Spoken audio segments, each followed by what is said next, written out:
Rearrange the sentence. ಇದನ್ನ ಮಾಡಿದಾಗ ಏನಾಗುತ್ತೆ ಮಕ್ಕಳಿಗೆ ಸ್ವಲ್ಪ ಸುಲಭ ಆಗ್ಬಹುದು.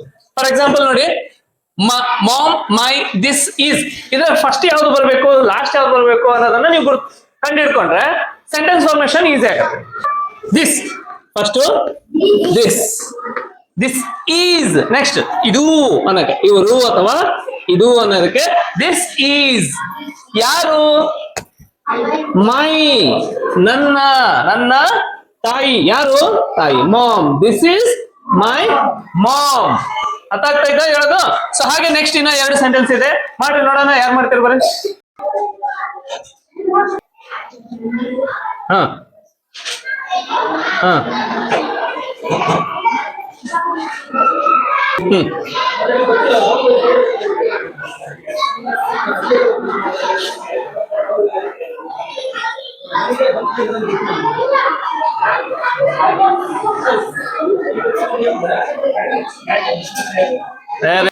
ನನ್ನ ರಾಜ್ಯ ಕರ್ನಾಟಕ ಅಂತ ಹೇಳ.